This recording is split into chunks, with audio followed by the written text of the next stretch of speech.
क्या आईपीओ है? Primary market में भरपूर एक्शन है। दो लिस्टिंग्स आज होनी है, जिसमें एक है एमबी फोटोवोल्टिक और दूसरा नाम है फिजिक्स वाला का। दोनों के प्राइस कहां सेटल हुए 9:45 पर, वो आपके सामने रखता हूं और फिर एक आईपीओ डिस्कस करके क्लोजर टू 10 AM यानी कि जब ये लिस्ट हो जाएंगे दोनों स्टॉक, तब मैं आपसे डिस्कस करता हूं। अभी 4 मिनट के आसपास का समय है। जल्दी से दोनों स्टॉक्स दिखा दीजिए कहां पर सेटल हुए, यानी कि आपका लिस्टिंग पर किस तरह का पैसा बनता हुआ नजर आएगा। एनएसई के पेज पर जाकर जरा उनके प्राइस दिखाइए कि कहां पर दोनों स्टॉक सेटल हुए हैं। एमबी फोटोवोल्टिक का जीरो ग्रे मार्केट प्रीमियम था 217 वाला, 217 पर ही खुलने की तैयारी में है। ऐसा जो 9:45 पर भाव सेटल हुआ है एनएसई पर, वो देखने को मिल रहा है। और दूसरा दिखाइए फिजिक्स वाला, यहाँ पर किस तरह का एक्शन बनता हुआ दिख रहा है। 109 रुपये का इशू प्राइस था, 145 रुपये पर खुलने की तैयारी में है। हालांकि ग्रे मार्केट ऐसा इंडिकेट कर रहा था कि ये स्टॉक 109 वाला 11 रुपये प्रीमियम के साथ 120 रुपये पर खुलेगा, 145 के आसपास खुलने की तैयारी में है। तो ठंडी लिस्टिंग होनी थी एमबी फोटोवोल्टिक की, सपाट कुछ वैसा ही देखने को मिला है, लेकिन ज़बरदस्त लिस्टिंग होने की तैयारी में फिजिक्स वाला की। मैं इन दोनों स्टॉक्स पर आता हूं। मैं सिर्फ केवल आपको प्री मार्केट में सेटल कहाँ हुए हैं वो दिखाना चाह रहा था। पहले बात कर लेते हैं कैपिलरी टेक्नोलॉजीज़ की। आज मैम इसके आईपीओ का आखिरी दिन है।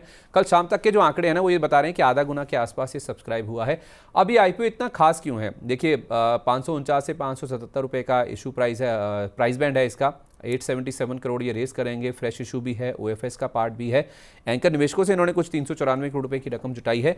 इंपॉर्टेंट ये है कि ग्रे मार्केट में इस आईपीओ को लेकर उत्साह है, और उत्साह पहले से हालांकि थोड़ा कम हुआ है। पहले ये 50 रुपये के आसपास पर शेयर ग्रे मार्केट देने को तैयार था, अब वो घटकर 24 रुपये पर शेयर पर हो गया। ऑन द फ्लिप साइड अभी मैंने आपको फिजिक्स वाला दिखाया, जहां बाजार मान के चल रहा था कि 11 रुपये के आसपास का प्रीमियम है, वो बढ़कर आप देखेंगे तो आपको ज़्यादा दिख रहा है, जो हो चुका है 36 रुपये के आसपास का।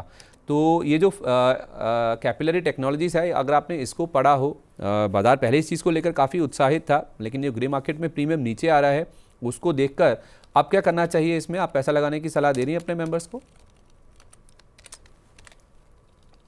किया है कि अगर आप आज आईपीओ प्राइमरी मार्केट में खरीदें या फिर आप सेकेंडरी मार्केट में खरीदें, इसमें आपको मिड टर्म का व्यू यानी लेस देन 1 ईयर का व्यू लेकर के इसमें चलना चाहिए, क्योंकि दैट्स व्हाट द कंपनी जो सर्विस इंडस्ट्री है, फर्स्ट ऑफ ऑल एसएएस के थ्रू, अपने एसएएस के service as software as service में ये कंपनी काम करती है। तो मेजर तो वो चीज हो गई। तो इसका ब्रांड बहुत अच्छा है। मैं इसको ना किस तरह से समझाना चाहती हूँ संदीप जी, कंपनी करती क्या है। एक कोई भी प्रोडक्ट है चाहे सर्विस है, एंड यूजर के बीच में जो कनेक्शन, जो कम्युनिकेशन स्टेब्लिश रखना का जो काम करती है, वो कंपनी ये कंपनी वो काम कर रही है। तो आज के डेट में जिस तरह से हम लोग ज्यादातर जैसे जैसे हमारा जो बाइंग का, आज के डेट में अगर आप एसी भी खरीदते हो, आप कुछ भी खरीद रहे हो, तो you want to be informed about everything. Insurance हो गया, कुछ भी चीज। तो ये जो चीजें, जो मैसेजेस आते हैं, जो क्लाइंट के साथ में जो रिलेशन मेंटेन करने वाला जो एक काम है, बड़े बड़े ब्रांड्स ने इस कंपनी को देखे रखा है। तो ये इंपॉर्टेंस तो इस कंपनी के पास में बिजनेस पॉइंट ऑफ व्यू से it's a very important business. ठीक है। तो बात यह है कि जो वैल्यूएशन है ना, वैल्यूएशन थोड़ा सा मुझे महंगे साइड में लगता है, जो कि विद टाइम आपको तभी एडजस्ट दे पाएगा, क्योंकि प्रॉफिट भी उतने अच्छे नहीं है फिलहाल के लिए। विद टाइम ये आपको जो रिटर्न दे पाएगा, वो मिड टर्म इन्वेस्टिंग के थ्रू ही दे पाएगा। हो सकता है आईपीओ के थ्रू आपको थोड़ा बहुत लिस्टिंग मिल जाए या थोड़ा बहुत फ्लक्चुएशन देखने के लिए मिले, लेकिन अगर आपको अच्छा गेन देखना है, देन हैव द माइंडसेट, चाहे प्राइमरी मार्केट में खरीद रहे हो आप या सेकेंडरी में, मेरे ख्याल से आपको लिस्ट मिल भी जाएगी आईपीओ के थ्रू जाएगी। तो आप इसको मिड टर्म का नजरिया देकर के खरीदो। लेकिन ठीक है, मीडियम टर्म के लिए आप इसमें पैसा लगाइए। मीडियम अच्छा बिजनेस मॉडल है, क्लाइंटेले बहुत स्ट्रांग है और बिजनेस मॉडल भी अच्छा है। नॉर्मल एक आईटी कंपनी से थोड़ा हटकर इसका बिजनेस मॉडल है, और बड़े बड़े क्लाइंट्स हैं इनके खेमे में, तो उस चीज़ को आप ध्यान में रखें। मीडियम टर्म के लिए यहाँ पे फोकस कीजिए। चलिए 10 बज गए हैं, अब फोकस करते हैं दोनों लिस्टिंग्स के ऊपर।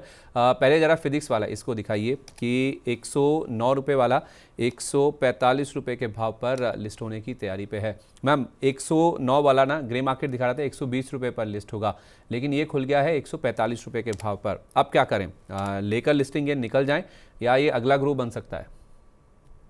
नहीं, मेरा इसमें देखिए, मैंने लिस्टिंग के लिए इसमें एप्लीकेशन के लिए मना किया था कि मेरा मुझे मुझे कॉन्फिडेंस नहीं था कि इतनी अच्छी लिस्टिंग दे सकता है। So I have no regret about it. मुझे पब्लिकली उस चीज को एक्सेप्ट करने में कोई दिक्कत नहीं है। अपने ठीक है। मेंबर्स को भी मैंने इसमें रिकमेंड नहीं किया था कि इसको अवॉइड करो। बाकी जो चीजें थी, जहां पर कहाँ रिकमेंडेशन करो तो वहां पर अच्छा मिला ही है, लेकिन इसकी प्रीमियम लिस्टिंग मैं ऑन नहीं कर सकती क्योंकि मैंने मना किया था। नाउ एज एन कि हम इसमें क्या करें, आगे क्या करें, तो प्रीमियम लिस्टिंग का एक सिंपल सा रूल है। अगर आप सिर्फ लिस्टिंग के लिए एप्लीकेशन कर रहे थे, तो लिस्टिंग के दिन आपको एट पार मिले, डिस्काउंट मिले या प्रीमियम मिले, आपका व्यू क्लियर होना चाहिए कि आपको लेके निकलना है। Investing is something different. अगर आपको रखना है तो आपको आज नहीं बुक किया तो यू आर एन इन्वेस्टर, वो ध्यान रखो। और कोई भी चीज विद टाइम, अगर आप रख रहे हो तो कम टाइम मांगती है फिर आपसे। सो ये क्लैरिटी मैं देना चाहती हूँ कि अगर आप सिर्फ प्रीमियम लिस्टिंग की एक्सपेक्टेशन में थे तो वो आपको मिल गई है, निकल जाओ। लेकिन अगर आगे रखना है तो 6 महीने फिर भूल जाओ। अच्छा, तो लिस्टिंग गेन के लिए पैसा लगाया तो पैसा लगा के निकल जाइए। अगर रुकना है तो कम से कम 6 महीने का व्यू होना चाहिए। जी, तो उस केस में फिर स्टॉप लॉस बता सिंपल दीजिए कि है। 156। हाँ, 156 रुपये का हाई लग गया मैम, 109 रुपये वाला 156 तक चला गया। हम्म, ठीक है। मतलब ये अच्छा परफॉर्म कर गया है। मतलब मेरी एक्सपेक्टेशन के बाहर था ये, मैंने इसको इतना नहीं देखा था कि इतना जाने वाला है। और वैसे खैर, अभी इसको अगर आपको स्टॉप लॉस लगाना भी है तो आप 120 रुपए का स्टॉप लॉस लगा करके इसको होल्ड कर सकते हैं। 120 रुपये का स्टॉप लॉस लगा के होल्ड करें। कोई एक्सपेक्टेशन टारगेट के ऊपर कहाँ तक जाएगा 6 महीने अगर कोई होल्ड करता भी है तो? देखिए, ये हाइप बाइंग चल रही है। आप इसको 185 और 210 के आसपास तक ले जा करके, तो 6 महीने का अगर आप व्यू देख, वैसे तो ये 1-2 दिन में हो सकता है मेरे ख्याल से, जिस तरह से मुझे यहाँ पर वॉल्यूम्स या फिर दिख रहे हैं। तो कौन क्योंकि सी अच्छे बाइंग चल खासे रही है? वॉल्यूम है यहाँ हाइक पर। बाइंग या फिर हाइप बाइंग, मतलब फोमो वाली वो हाइप, फीलिंग आ रही है क्या हाइप, इसमें? पोमो, पोमो लोग इसको ग्रो की नजर से देख रहे हैं, which is kind of may create a disappointment. तो ग्रो का बिजनेस मॉडल अलग है, इसका अलग है, बट ठीक है, मतलब क्या ही कर सकते हैं। और वैसे भी एंकर का लॉक इन टाइम रहता है, एंकर इन्वेस्टमेंट का। तो ये जो दिख रहा है हमको, ये रिटेल हैंड्स ही है। तो फिर भी अगर कोई ट्राई करना चाहता है तो आप 185 से लेकर के 200 तक का वेट जरूर कर सकते हो, लेकिन 120 का स्टॉप लॉस लगा के रखो अगर आप बाय कर रहे हो प्राइमरी सेकेंडरी मार्केट में आज, या फिर आपको आईपीओ में मिल गया है तो। टारगेट मैं मिस कर गया, टारगेट क्या बोले आपने? 185 210, 185 185 200। 210। तो ग्रो पूरा नहीं बनेगा तो आधा तो बन ही जाएगा फिर। आधा तो बन गया संदीप जी। आधा तो हो गया। आधा लेकिन 50% के गेन पे खड़ा ही है अभी। हाँ, तो आप कह रही हैं कि 210 हो जाएगा, तो 109 वाला 210 हो गया तो 100 रुपये तो बन ही गए, तो फिर रह क्या गया डबल होने में? आज जो खरीद रहा है, जिसने ये बोला, जिसने पहले नहीं खरीदा ना आईपीओ के थ्रू, अगर वो आज खरीद रहा है तो उसको कम मिलेगा, ऐसा है। ठीक है, मतलब मैं जो समझने की कोशिश कर रहा हूँ कि आज ना खरीदिए, जिनके पास हैं वो होल्ड कर लें। आपको 210 भी दिख जाएगा, 120 रुपये का स्टॉप लॉस लगा लें हैं। नहीं, मैं ये बोल रही हूँ कि आज भी खरीद लो, 120 रुपए का स्टॉप लॉस रखो और 185 और 210 का टारगेट एक्सपेक्ट करो। ठीक है, ओके, परफेक्ट है। 6 महीने का व्यू में आप इसमें खरीदारी करें तो 185 210 तक के लेवल्स आ जाएंगे। अब दूसरा वाला दिखाइए जरा, एमवी फोटोवोल्टिक, वहाँ पे किस तरह का एक्शन है? एब्सेंट था ग्रे मार्केट प्रीमियम, तो through out the IPO absent था, कभी भी हमने उत्साह नहीं देखा। 217 वाला 217 पर खुला, और अब जिनको मिल भी गया ना, वैसे तो सबको ही मिला होगा, ज़्यादा रिस्पॉन्स इसको मिला नहीं था। इसके ज़रा नंबर्स दिखाइए एक बार, कैसा सब्सक्राइब हुआ था ये, वो देखना बहुत इंपॉर्टेंट है कि किसको मिला किसको नहीं मिला। तो क्यूआईबी की बुक अब पूरा भरा भी नहीं था ये, इनफैक्ट आपको बताऊं, जरा वो प्लेट दिखाइए सब्सक्रिप्शन वाली, 0.97 टाइम्स से सब्सक्राइब हुआ था।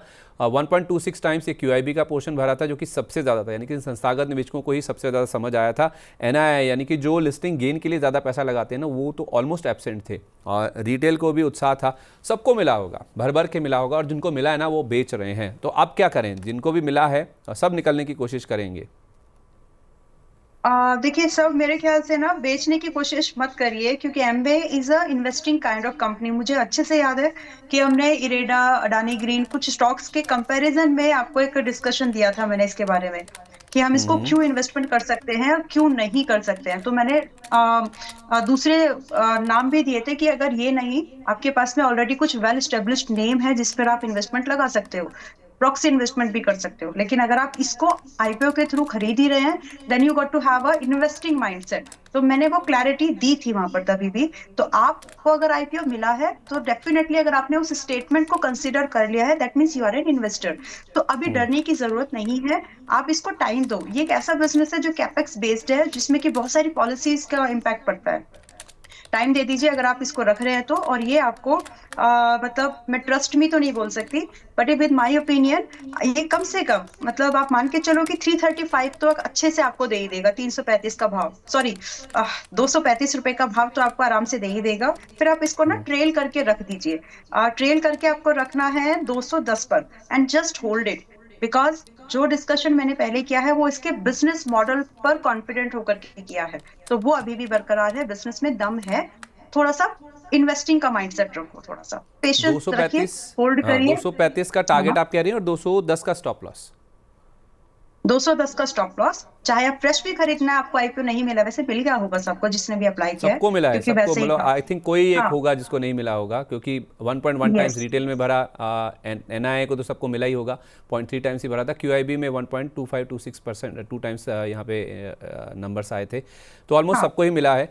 तो ऐसी कोई वो वाले अलॉटमेंट वाला इशू तो नहीं है, तो पेशेंस वाली बात है। अगर आपको मिला है तो आप यहाँ पर ज़रूर होल्ड कीजिए। 1.1 टाइम्स देखिए रिटेल की बुक यहाँ पे भरी थी। एक आखिरी सवाल ले रहा हूँ मैम, थोड़ा सा विलंब हो गया, माफ़ी चाहता हूँ। कह रहे हैं दीपक अग्रवाल जी का सवाल है, खुद ही कह रहे हैं कि ये नए मेंबर हैं। कह रहे हैं good morning Sandeep ji and Ambala ma'am, grow good में मॉर्निंग। फ्रेश बाइंग हो सकती है क्या, जो आप कह भी रही थी कि 80-90% वाला मैंने आपका रिएक्शन देख लिया आपका सवाल सुनते ही। तो अब वो कह रहे हैं कि शॉर्ट टर्म का टारगेट क्या होना चाहिए। देखिए मैम, सवाल तो आएंगे, और फोमो वाली फीलिंग अगर इसमें दिख रही है फिजिक्स वाला में, तो ग्रो में भी स्वाभाविक है। 90% जिसको रिटर्न दिखेगा वो सोचेगा अरे 200 होगा, कभी 300 ही ना हो जाए। हो जाएगा, लेकिन टाइम तो लगेगा ना। मतलब दिस इज काइंड ऑफ ऐसी सिचुएशन में जवाब देना बड़ा मुश्किल हो जाता है, क्योंकि जब आप पता ऑलरेडी है 70-80% के। पता है क्या है, मैंने 3 बार ये सवाल आपसे पूछा है, और तीनों बार में कहीं पे भी ये ना वर्ड मैंने कहीं नहीं सुना कि यहाँ से और नहीं चलेगा, या 300 नहीं हो जाएगा, 250 नहीं हो जाएगा। हाँ, एक ही कंडीशन है या एक ही कंस्ट्रेंट है, वो है पेशेंस, या फिर टाइम आपको देना होगा, यस, एक और साइकिल आपको देना होगा। मैंने ये भी बात आपके मुंह से सुनी है।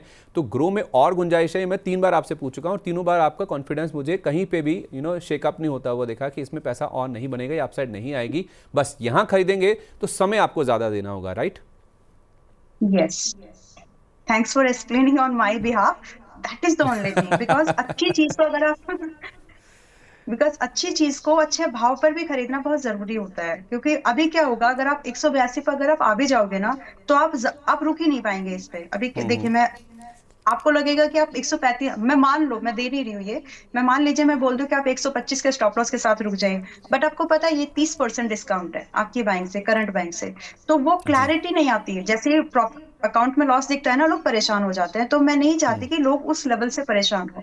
तो अगर आप खरीदार हैं तो आपको इन्वेस्टर के थ्रू माइंडसेट से ही आना पड़ेगा। इन माय ओपिनियन अभी आप एक काम कर सकते हैं, थोड़ा सा वेट कर लो, डिप का आएगा कहीं ना कहीं 150-60 के पास में वापस आ सकता है। वहां पर आप चाहें तो इसमें फिर से एक फ्रेश बाइंग का व्यू बनाइए, पेशेंस तो रखने ही पड़ेंगे।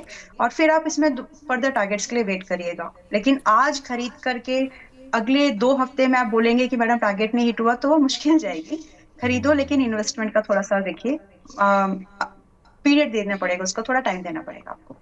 चलिए, एक अपडेट आपको जल्दी से दे देता हूँ। 162 तक का, 161-99 तक का फिजिक्स वाला का शेयर हाई लगा कर आया, अभी भी 151-75 के आसपास ट्रेड कर रहा है। और एमवी फोटोवोल्टिक, जिसको जीरो ग्रे मार्केट इंटरेस्ट था, 217 पर खुल तो गया, फ्लैट 219 भी गया, लेकिन 207 का नीचे लो लगाया, अभी 213 रुपये के आसपास यहाँ पर ट्रेड्स देखने को मिल रहे हैं। चलिए, इसी के साथ हमारा जो खास सेगमेंट है उसको यहीं पर वाइंड अप करते हैं। वाह, क्या आईपीओ है!